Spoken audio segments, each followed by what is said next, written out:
Odcinek programu w telegraficznym skrócie został zrealizowany dzięki wsparciu patronów. Wspieraj nas na patronite.pl/Maciej Orłoś. Kaczyński w Kijowie na białym koniu, czy raczej z Morawieckim. Jak oceniamy tę wizytę? Desperackie ruchy Rosjan, słabo opłacani najemnicy oraz prośby o zupki, niekoniecznie chińskie. Rosyjska policja zatrzymuje już nawet zwolenników wojny. Zachód zadrżał z przerażenia, bo Kreml obejmuje sankcjami nawet duchy. Czwartek, 17 marca, Maciej Orłoś, zapraszam na program w telegraficznym skrócie, w skrócie WTS. Polska daje Ukrainie, co ma najlepszego. Na początku tygodnia do Kijowa pojechali premierzy Polski Mateusz Morawiecki, Czech Petr Fiala i Słowenii Janez Janša. W składzie międzynarodowej delegacji znalazł się także m.in. pracownik nieco niższego szczebla kancelarii premiera, jeden z licznych wicepremierów naszego rządu, mam na myśli oczywiście Jarosława Kaczyńskiego. Taki mały żarcik, ale mówiąc serio, przejazd przez kraj, w którym toczy się wojna pociągiem, to odważna decyzja polityczna. Nie wiem, na ile delegaci narażali swoje życie. Być może wszystko było przygotowane perfekcyjnie i ryzyko wpadnięcia w rosyjską zasadzkę albo dostanie się pod przypadkowy ostrzał nie było większe niż wpadnięcie pod samochód w Warszawie, ale żadne, nawet najbardziej perfekcyjne przygotowania nie mogą usunąć lęku przed wjazdem na teren kraju, w którym toczy się wojna. Autentyczna, brutalna, pełna rosyjskich zbrodni, gorąca wojna. I za tę odwagę należą się politykom wyrazy uznania. Wiele osób w Polsce stara się bagatelizować jej znaczenie dla Ukrainy i Ukraińców, no ale co z tego, skoro premier Ukrainy stwierdził, że to wizyta, która zapisze się w historii, a on chyba wie lepiej niż polski komentariat. Wiele osób z niechęci do Kaczyńskiego i Morawieckiego doszukuje się w ich kroku nieczystych intencji, czyli gry na polepszenie notowań partii rządzącej. Może tak było, prawdę mówiąc po Kaczyńskim nie spodziewam się czegoś innego niż wyrachowania. Ale ważne jest to, jaki jest efekt. Ukraina wie, że rządy Polski, Czech i Słowenii są szczerze zaangażowane po stronie Kijowa, skoro dla prostego gestu solidarności ich szefowie zaryzykowali w jakimś stopniu życiem. I think this is the beginning of a beautiful friendship. Nie wiem, czy to jest rolą polityków. Może nawet postąpili zbyt lekkomyślnie.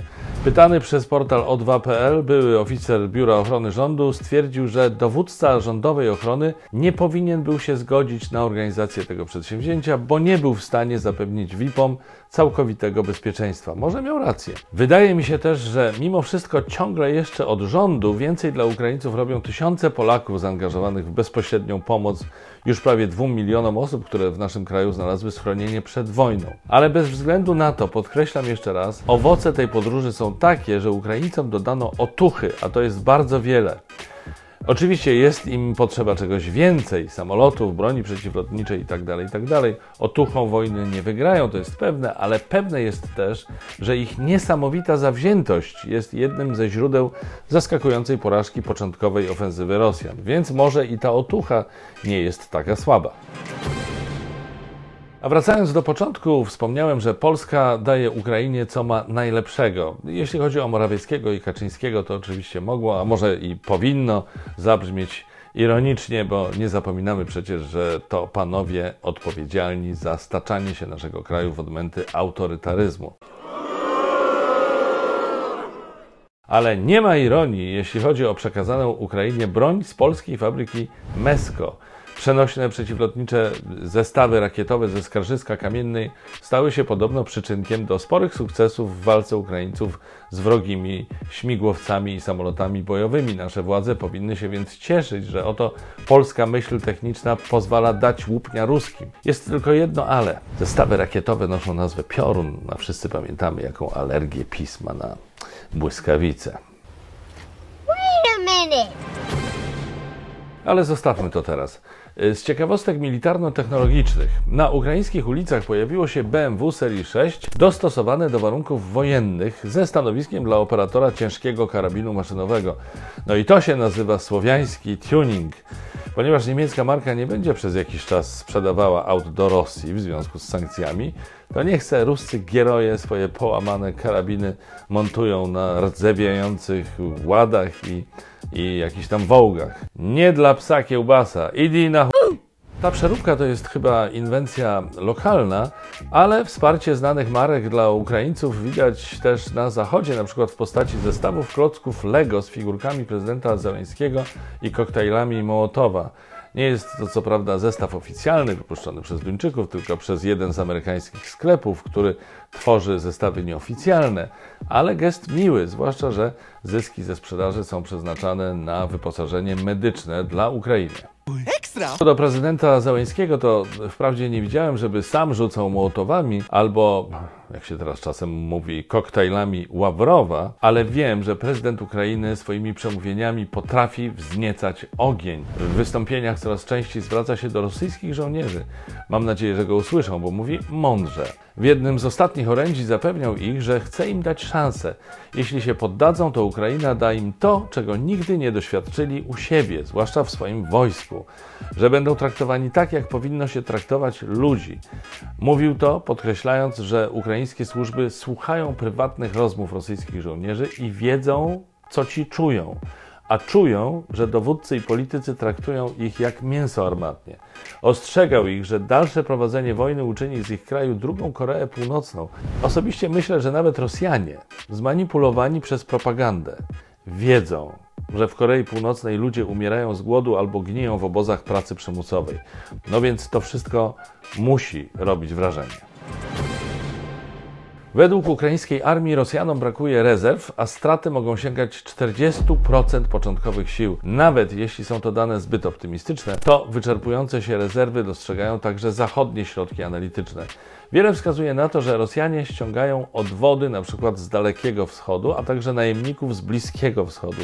Jak podaje Amerykański Instytut na Rzecz Studiów Wojennych, najemnicy z Syrii i Libii mieliby dostawać po około $600 miesięcznie, a może nawet mniej. No cóż, jeśli przyjadą do Ukrainy, to może zaproponujemy im, że się zrzucimy i zapłacimy więcej, żeby przeszli na drugą stronę. Te $600 to jest mniej niż płaca minimalna w Polsce. No jak myślicie? Może nas stać. Nie, no to nie do wiary. Nie, to być nie może. Jeśli Rosja płaci takie marne pieniądze najemnikom ryzykującym życiem, to pewnie nie będą stanowili wielkiej wartości bojowej. Ale kto tam stanowi wielką wartość bojową? Gdyby nie strzelali do cywilów, to w ogóle niewiele by chyba udawało im się zdziałać. Podobno z osławionych kadyrowców, czyli elitarnych oddziałów złożonych z Czeczenów, które miały siać postrach na ulicach Kijowa, została już tylko garstka. Wiele też jakoś nie słychać o otoczonych złą sławą wagnerowcach, bezwzględnych najemnikach, z których usług ma korzystać rosyjskie wojsko do polowania na Zełenskiego. Co gorsza, dla Rosjan, podobno Kreml zwraca się z rozpaczliwymi apelami o pomoc do Chin. Wierzcie mi, to nie jest żart, poprosili nawet o racje żywnościowe w postaci gotowych posiłków. Zgaduję, że Rosjanom chodziło o zupki chińskie. No i tu ząg, bo zupki chińskie wcale nie są chińskie. Tak naprawdę powstały w Japonii. Czy Rosjanie przejrzą na oczy i się masowo zbuntują przeciwko złemu carowi i jego świcie? Nie wiem. Trudno powiedzieć, bo wiara tak zwanego ruskiego człowieka w putinowską mądrość jest ciągle podbudowywana przez wszechobecną propagandę. Rosja skutecznie odcina obywateli od niezależnych źródeł informacji, zwłaszcza rosyjskojęzycznych. Teraz nawet z Instagrama nie da się już w Rosji korzystać, choć słychać też o tym, że to jest jakoś tam obchodzone. No ale te ograniczenia oczywiście wywołały rozpacz instagramerek i instagramerów, dla których obecność na Insta stanowiła źródło dochodu. Trochę ich można zrozumieć, bo im się świat zawalił, a trochę to żenada, czy jakby powiedzieli ciągle chyba wpatrzeni w Rosję Francuzi z Macronem na czele Genua. No ale tak poza tym, drodzy rosyjscy instagramerzy, pretensje możecie mieć wiecie do kogo. A skoro wspomniałem o tak zwanych socialach, to przy okazji chciałem Was zachęcić do śledzenia mnie na Instagramie, Twitterze, Facebooku, do subskrybowania kanału na YouTubie, do patronowania na Patronite i tak dalej, i tak dalej. Ale co? Proszę mi tu z hipokryzją nie wyjeżdżać. Ja brutalnych dyktatorów nie wspieram, wręcz przeciwnie. Nie mam się czego wstydzić, wręcz przeciwnie. Takich, którzy nie wspierają Putina i całej tej bandy bombardującej kobiety i dzieci, jak ostatnio w Mariupolu, jest trochę także w Rosji. Kilka dni temu na antenę propagandowego kanału telewizyjnego wdarła się dziennikarka z antywojennym plakatem obnażającym propagandę. na szczęście nie trafiła do łagru i dostała dość symboliczną karę finansową, co zaczęło wywoływać podejrzenia, że brała udział w jakiejś ustawce, bo za podobne wybryki FSB lubi karać zniknięciem na amen albo interwencją tzw. nieznanych sprawców. Kto wie. Na nagłe nawracanie się propagandzistów trzeba patrzeć z dystansem, ale bez względu na wszystko może komuś ta inscenizacja jednak otworzyła oczy. Tak jak działanie służb wobec zwykłych obywateli w biały dzień i przy świadkach. Niedawno media obiegło nagranie z antywojennego protestu w Moskwie. Jedna z aktywistek została zatrzymana przez policję w trakcie wywiadu z dziennikarzem. Do reportera następnie podeszła inna dziewczyna i prowokacyjnie spytała, czy pyta tylko ludzi z opozycji, czy ją, zwolenniczkę wojny, też wysłucha. Dziennikarz powiedział, że tak, ale zanim rozmówczyni zdążyła się rozgadać, też została zatrzymana przez służby. A więc jak widać, kremlowskie represje nieraz bardziej dotykają tych, którzy Putina popierają, niż wielu spośród jego przeciwników. A teraz o sankcjach. I'm listening. Co prawda Rosja w odwecie za indywidualne sankcje Zachodu na swoich polityków ogłosiła własne, ale ich skuteczność będzie raczej mizerna. Na liście znalazł się na przykład Joe Biden. Jego rzeczniczka podczas konferencji prasowej zapewniła, że prezydent USA i tak nie wybierał się do Rosji i nie ma tam konta w banku. A poza tym na liście jest Joseph Robinette Biden, a prezydent to Joseph Biden Jr., więc być może sankcjami objęto jego ojca. Tyle, że on nie żyje. Więc trochę słabo. Żarcik Jen Psaki budzi we mnie jednak pewien niepokój. A jeśli Rosjanie naprawdę obłożyli sankcjami nieboszczyka? Może Putin wie coś, o czym my nie wiemy? Coś na temat zombie na przykład? Bo wiecie, w Polsce jest sporo cmentarzy żołnierzy radzieckich. Jakby nagle zaczęli wstawać z grobów, to może być kiepskawo. Pora na kącik kulturalny w WTS-ie. Oddaję głos Antkowi. Witam. Witam Państwa bardzo serdecznie. Dziś w kąciku kulturalnym zaczynamy od literatury. Pani Natalia Grzebiec-Cegiełka właśnie wydała tomik swoich wierszy Ptaki giną w locie. Jest to już drugi tomik pani Natalii. Pierwszy był wydany przez wydawnictwo LSW, kiedyś wydające takich herosów jak Różewicz czy Szymborska. Ptaki giną w locie to zbiór wierszy białych, wielowątkowych, różnorodnych pod względem formy. Wiersze poruszają tematy takie jak miłość, żałoba, tęsknota czy lęk. Przeplata się w nich także wątek kruchości ludzkiego życia.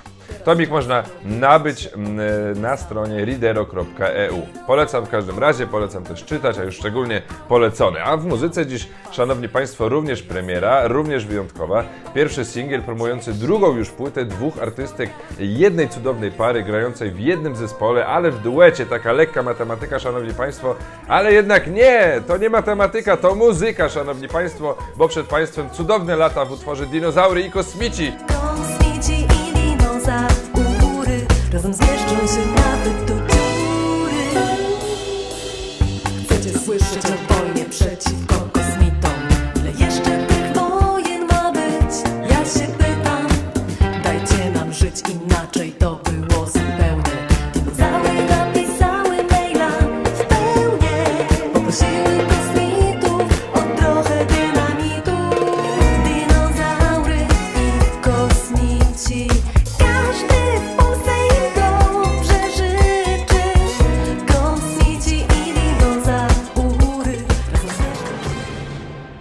Jeszcze jedna sprawa na zakończenie. Taka refleksja mnie naszła. Może pomożecie mi ją jakoś ogarnąć. Otóż z punktu widzenia Rosji ta wojna miałaby sens, gdyby faktycznie, tak jak się spodziewano na Kremlu, udało się błyskawicznie zająć Kijów i wprowadzić w kraju marionetkowe władze, pozostawiając go we względnie dobrej kondycji. Ale teraz sytuacja wygląda tak. Wyjechały stamtąd 3 miliony ludzi. Jeśli wojna zakończy się zwycięstwem Rosji, to raczej można się spodziewać, że do tych 3 milionów dołączą mężowie, ojcowie, bracia, ale także matki, córki i żony, którzy wszyscy razem dziś walczą na froncie. Innymi słowy, kraj wyludni się przynajmniej o 1/10. Już teraz Ukraina ma zrujnowaną infrastrukturę, a tamtejsze władze podkreślają, że zanim uda się cokolwiek odbudować, to najpierw trzeba kraj rozminować. To może zająć nawet kilka lat. No ale do czego zmierzam? Jeśli Rosja podbije Ukrainę, oby nie, ale jeśli, to oprócz poczucia zwycięstwa będzie miała same kłopoty. Zrujnowaną sankcjami gospodarkę i kamień u szyi w postaci ogromnego kraju wołającego o fundusze na odbudowę. Więc po co to wszystko? A komu to potrzebne? Piszcie proszę w komentarzach, bo ja już serio nie mam pomysłu. Naprawdę. I to tym razem tyle. Kolejny WTS już w niedzielę. Do zobaczenia. Trzymajcie się. Cześć.